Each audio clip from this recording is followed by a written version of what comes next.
penetración de Internet o penetración de redes sociales, porque se trata de conductas que se han expandido muy rápidamente y que cambian semana a semana. Para esas variables, datos de marzo de 2010 ya hubiesen sido viejos. Sin embargo, la investigación en opinión pública ha identificado una serie de variables, de actitudes y de comportamientos que son relativamente estables, incluso para los jóvenes, ¿sí? Y respecto de las cuales tenemos cierta confianza en que si hubiésemos replicado la encuesta la semana pasada, no hubiésemos encontrado resultados del todo distintos. Y en esas es en las que nos vamos a concentrar. Una de estas preguntas relativamente estables es cómo se ven los jóvenes a sí mismos. Las corporaciones, los medios, las instituciones, los padres, los académicos, tenemos nuestras propias visiones de la juventud, ¿sí? De cómo son los jóvenes. Bueno, nos parecía que valía la pena preguntarles a ellos cómo se veían a sí mismos.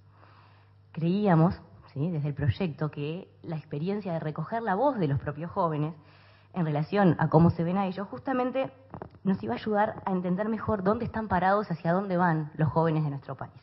Y eso hicimos. Le solicitamos a nuestros entrevistados que nos dijeran qué expresión mejor definía a la juventud uruguaya. Y para eso les dimos una serie de opciones que previamente en estudios exploratorios habíamos recogido y en las que aparecían más frecuentemente mencionadas. ¿Qué creen que nos dijeron los jóvenes? Bueno, este gráfico de torta muestra la distribución de las respuestas y las opciones que les dimos eran optimista, pesimista, emprendedora, resignada, solidaria e individualista. Y de hecho estas eran, como les decía, las opciones que más frecuentemente habían aparecido en estudios previos. El primer resultado que salta a la vista en el gráfico es que no hay consenso, no hay una imagen de los jóvenes unánimemente compartida. De hecho, la expresión más mencionada solo recoge algo más del tercio, el 35,6% de las respuestas. Y la respuesta más frecuente fue individualista. Esa es la visión predominante que los jóvenes del Uruguay tienen de sí mismos. Está bien, 35,6 no es una mayoría abrumadora, pero es un porcentaje importante. En algunos países esa cifra alcanza para alzarse con la presidencia, si es la primera mayoría, pero dista mucho de reflejar un consenso nacional. Y de hecho, tampoco es el consenso que la segunda característica más mencionada, con algo menos de la mitad de menciones, es que la juventud es solidaria. Otras características que aparecieron con relativa alta frecuencia son emprendedora y optimista. Bueno, ¿qué nos dicen estos resultados? Lo que les adelantaba hace un momento. Claramente no hay una imagen homogénea entre los jóvenes. No todos ven a la juventud del mismo modo. Entonces, si además de diferir en la visión que tienen de sí mismos, los jóvenes son distintos en otros aspectos de su vida, que tal vez pueden coincidir o no con estas visiones que tienen de la juventud, bueno, entonces estamos ante un escenario bien diferente al del punto de partida. No estamos hablando de la juventud, sino de las juventudes, ¿sí? Ya no es un grupo homogéneo, un grupo único.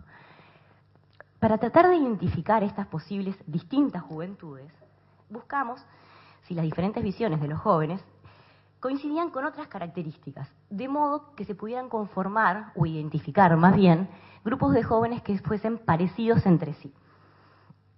Esto se hizo a través de un análisis de conglomerado.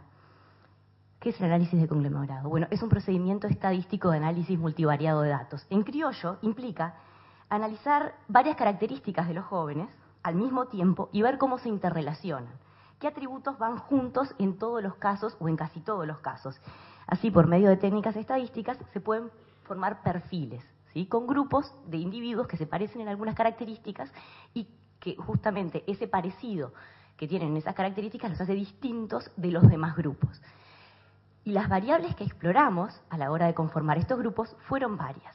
La primera, por supuesto, la expresión que definía la juventud uruguaya, este punto de partida de esta indagatoria, pero también otras que tenían que ver con qué tan cómodos se sentían los jóvenes con su vida, ¿sí? Respuestas a una serie de preguntas que tenían que ver con satisfacción con la vida, o con qué tan a gusto estaban con su trabajo, con el estudio, con el uso de Internet, que fue uno de los puntos fuertes y de mucha indagatoria en la encuesta, con la familia, con los amigos, con el deporte, y también incluimos los controles sociodemográficos típicos, ¿sí?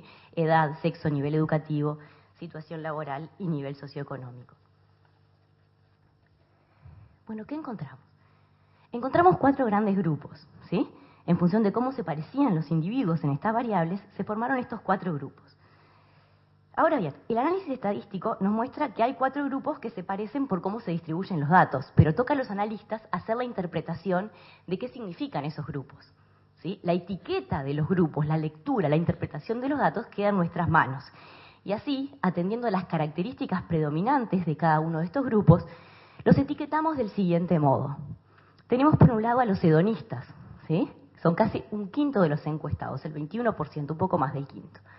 Otro grupo, el más grande, con el 38%, casi el doble del anterior, que vimos en llamar las esperanzadas. Tercer grupo, denominado los establecidos, 18% de los encuestados, que representan además el total de jóvenes del Uruguay. Y un cuarto grupo, denominado insatisfechos, con un 23%. A continuación vamos a ver los rasgos distintivos de cada uno de estos grupos que justifican, al menos en nuestra interpretación, que los hayamos llamado del modo en que lo hicimos. Comencemos por los hedonistas. ¿Por qué los llamamos así? Bueno, hedonista es aquel que procura el placer. Y este grupo de jóvenes parece estar concentrado en eso específicamente, sin mucha otra preocupación. Son los más chicos de la muestra, ¿sí? En promedio tienen menos de 18 años. Tienen educación secundaria como el máximo nivel educativo completo en la mayoría de la muestra, porque además todavía permanecen en el sistema educativo. El 99% de ellos son estudiantes y solamente estudian. Está compuesto por hombres y mujeres casi en igual proporción. El nivel económico de este grupo es heterogéneo, no lo podemos identificar con ninguno de los grupos socioeconómicos en los que usualmente segmentamos a las poblaciones.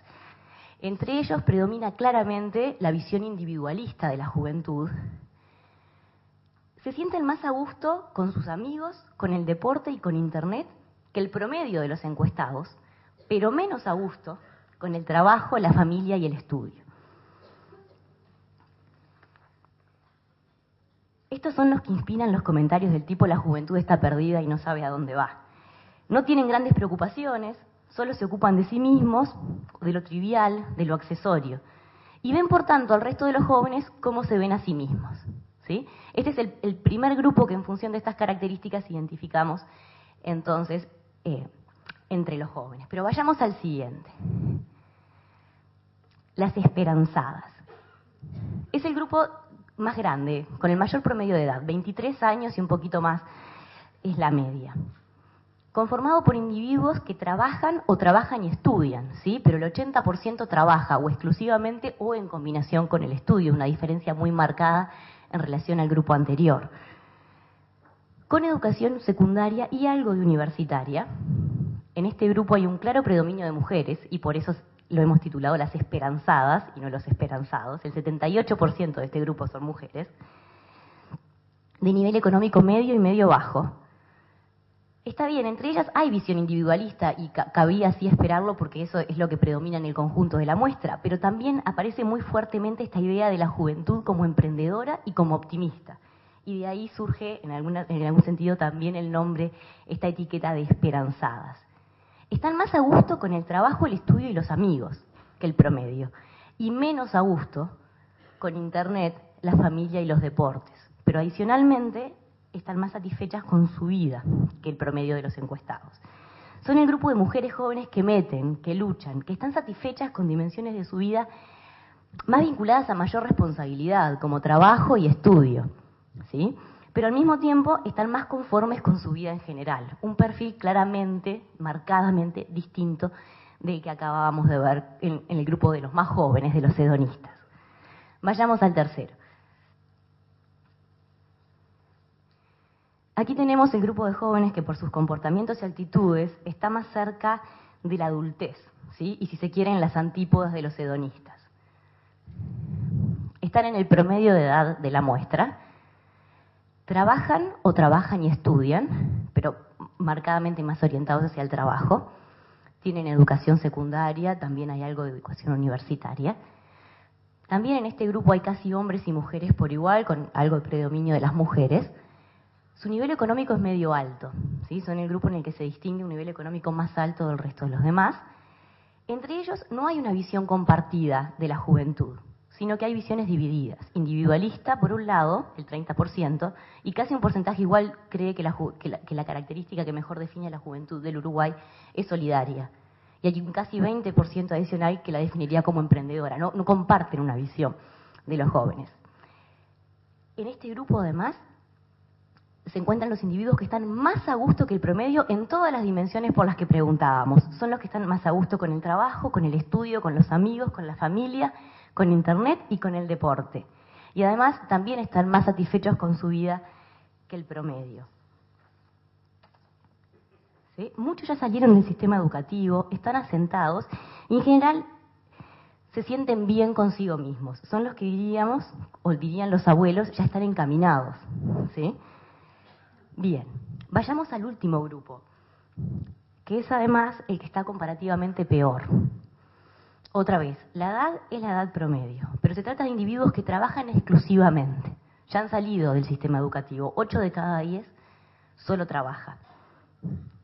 Tienen educación secundaria y cabe esperar que no aspiran a más, porque como acabamos de decir, ya salieron del sistema educativo. Son abrumadoramente hombres, 92,5% de los miembros de este grupo son hombres. Su nivel económico es medio y medio bajo.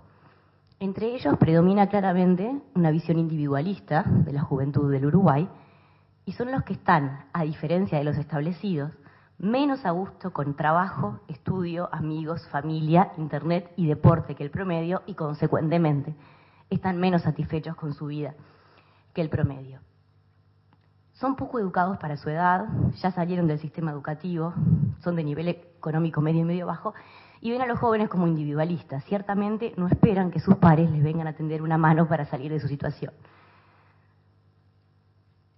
Entonces, ¿qué pasa con estos grupos?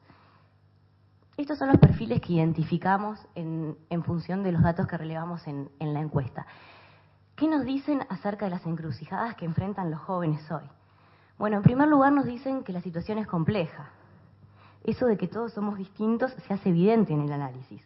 Aunque el análisis también permite, como acabamos de ver, identificar similitudes que facilitarán el diagnóstico y la implementación de medidas para ayudar a estos jóvenes ante las encrucijadas distintas para cada uno de estos grupos que habrán de presentárseles. La información aquí analizada, aunque solo una pieza del gran puzzle de actitudes y comportamientos de la juventud, sugiere que los caminos a plantear como soluciones que sean viables a la problemática de los jóvenes se aleja bastante del talle único o el one size fits all, como se dice en inglés. Medidas efectivas solo pueden partir de un diagnóstico comprensivo y conocer mejor a los jóvenes, sobre todo escuchando qué es lo que ellos mismos tienen para decir acerca de su propia realidad, parece ser un buen punto de partida. Muchas gracias.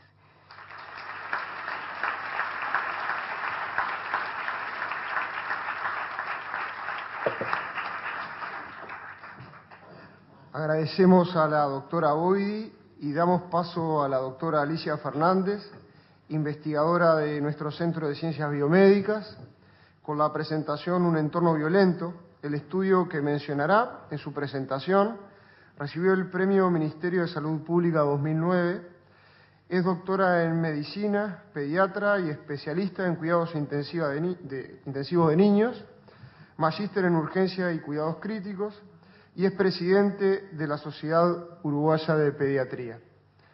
Por estar hoy aquí, Alicia Fernández con nosotros no podrá estar presente en un congreso internacional de la Sociedad de Pediatría en el exterior. Aprovechamos a manifestarle nuestro agradecimiento de manera especial. Le damos la palabra a la doctora Alicia Fernández. Eso era innecesario. Buenas noches a todos. Realmente me siento honrada, privilegiada y agradecida a las autoridades universitarias y a Alejandro por la invitación que me hizo para compartir con tan distinguidos panelistas y además participantes este tiempo dedicado a las diferentes facetas de los jóvenes que tanto nos preocupan. En esta presentación que hemos titulado Un entorno violento, referiremos los resultados de esa investigación que Alejandro refería, que fuera galardonada con mucho orgullo para todos nosotros. Pero sin duda la violencia existe desde tiempos inmemoriales. Los avances tecnológicos, ya Rafael los refirió claramente, han modificado las manifestaciones de la violencia. Por esta razón queremos brevemente y como disparador del tema que abordaremos, referirnos a una forma de violencia especial que es la violencia en la web, que traduce lo que mencionábamos previamente. Soy médico, pero no muy buena con estas cosas. Me dijiste que era con esto. A ver. Con este. Muy bien. Todos conocen YouTube. Y en YouTube los jóvenes cuelgan videos que hacen y ven videos. Y hace poco, preparando esta charla, encontré esto que desconocía que existía, y soy pediatra. El juego de la asfixia. Lo que más me asombró fue ver videos de chicos practicando este juego, que es un juego que se puede practicar en solitario o en forma compartida, que los chicos se estrangulan durante 7 a 12 segundos como forma de estímulo, de provocar placer, de experimentar algo distinto, y que de acuerdo a lo que ellos mismos refieren, es como si estuviesen consumiendo drogas sin consumirlas. Ellos saben, además, igual lo practican, pero saben que es un juego que no solamente los puede dejar con secuelas, sino que los puede matar. Pero más grave es que en televisión, en un reality show, Gran Hermano 2011, que muchos adolescentes han visto, jugaron a este juego y colgaron en YouTube un video, más bien que 2 videos, en referencia a este y que fue visto por miles de personas. Sin duda la tecnología es beneficiosa, no lo dudamos, pero también tiene sus riesgos. Y creo que como padres, como educadores, tenemos que conocerlos. Ahora sí, vamos a la violencia en sí misma y a lo que es la definición que la OMS, que en aquel momento cuando la definió, todo lo que es la tecnología no era lo que es ahora, como el uso intencional de la fuerza y el poder físico en forma de amenaza o afectivamente contra uno mismo, otras personas, grupo, comunidad, que tiene la probabilidad de ocasionar lesión, muerte, daño psíquico, alteraciones del desarrollo y privaciones. La violencia, sin duda, amenaza el desarrollo de los pueblos, afecta la calidad de vida y erosiona el tejido social, y esto nadie puede discutirlo. En cuanto a la investigación, que es la razón en realidad por la que fuimos convocados, ese es el título, Caracterización de la población adolescente e instituciones educativas de la región oeste de Montevideo, Uruguay, en relación a la situación de violencia en que viven.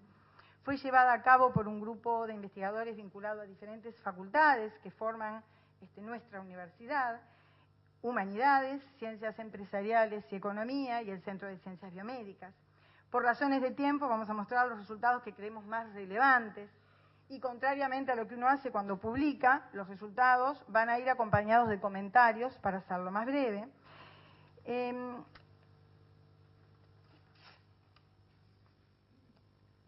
Se eligieron esos centros del oeste de Montevideo, fundamentalmente porque 2 de los investigadores que trabajaron en el grupo venían haciendo un trabajo sobre bullying. Habrán oído hablar, en este momento está en el tapete político, además el bullying, que es una forma de acoso u hostigamiento entre pares y que es un problema frecuente, muy preocupante a nivel escolar y a nivel racial, y por esa razón decidimos seguir trabajando en la misma zona en que ellos venían haciendo ese trabajo. De las características del estudio en sí, fueron 900 adolescentes que participaron. Ustedes saben que la adolescencia forma parte de la pediatría y por definición entre los 10 y los 20 años somos adolescentes. Este grupo tenía una media de 14 años y el rango iba entre 11 y 20 años. 2-1 a favor de los varones, fueron 3 centros educativos, como mencioné previamente. Se trató de un estudio observacional, descriptivo y transversal que lo realizamos en el mes de marzo de 2010 El instrumento que utilizamos para la recolección de los datos fue una encuesta que fue impresa, voluntaria y anónima, dato que era muy importante para que ellos intentaran contestar lo que realmente nosotros pretendíamos. Sin duda, la violencia es un problema grave y de las cosas que nosotros investigamos, que fueron muchas, interrogamos el tiempo libre, que es una preocupación muy importante, que es lo que hacen durante su tiempo libre. Y bueno, las redes sociales y los videojuegos son lo que cobra mayor porcentaje. Van a bailes, discotecas, espectáculos deportivos, sobre todo los varones, las chicas se reúnen más con amigas. La mayoría, y eran varones, preferían odiar al liceo, pero no odiar la parte edilicia, sino lo que no querían era estudiar. Sin embargo, eran los que más concurrían. Los investigadores interpretamos que ese hecho se debía a que el liceo en realidad es una red social, les permite comunicarse con otros adolescentes y de esa forma hace que se sientan acompañados. Por eso es que van aunque no estudian. Y además encontramos que había una relación significativa, y esto es muy importante, entre el apoyo familiar y las expectativas de estudiar que tenían esos chicos. Los varones tenían menor expectativa futura en el ámbito educativo, las chicas planteaban que querían llegar a la universidad, pero además los que decían que querían estudiar más tiempo tenían una mayor expectativa en tener una pareja, formar una familia y tener hijos. 40% eran optimistas con respecto al futuro, había un 60% que no lo era. En cuanto a los hábitos que tenían, aparte de lo que es el tiempo libre, 1 de cada 5 fumaba tabaco, 1 de cada 4 consumía alcohol y de ellos, de 2 a 3 veces habían tenido intoxicaciones alcohólicas. 7 de cada 100 consumían drogas y de los que consumían drogas había toxicofilia también en el ambiente en el cual ellos se encontraban. O sea que son datos muy importantes. Pero además, la violencia, en el mecanismo de la violencia nosotros tenemos las víctimas, que son los que padecen la violencia, y los victimarios, que son los que la realizan. En cuanto a las víctimas, había algunas peculiaridades. Eran más somatizadoras, es decir, tenían síntomas de afecciones físicas o psicológicas. Decían que no eran felices, que estaban tristes. Los victimarios, que eran los que ejercían la violencia, 8 de cada 10, si no la ejercían, participaban en forma pasiva en actos de violencia, que ejercían otros. Y no avisaban, simplemente veían, participaban como observadores de lo que le hacían a otros, no lo denunciaban. Las chicas, sin embargo, cuando veían que había un acto de violencia, si bien estaban presentes, después iban y lo denunciaban. Los varones tenían mayor prevalencia a realizar violencia física y sexual, sobre todo bajo efecto de drogas y alcohol.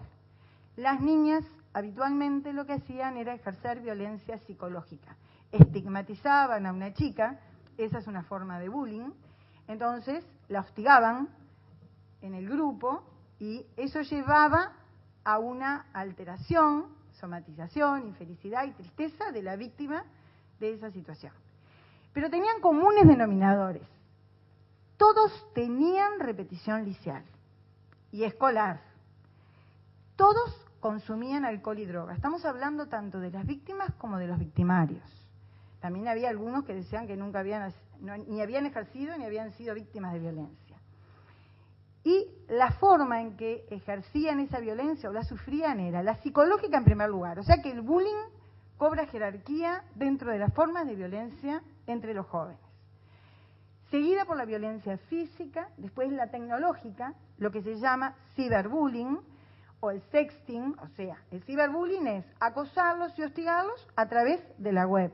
Pongo la gordita aquella no nos gusta, es torpe, se lo mando a todos mis contactos o a través del celular, todos repiten lo mismo y esa chica se siente aislada y realmente se siente mal por lo que hacen, aunque sea una tontería lo que digan, no importa, la estigmatizan de alguna forma.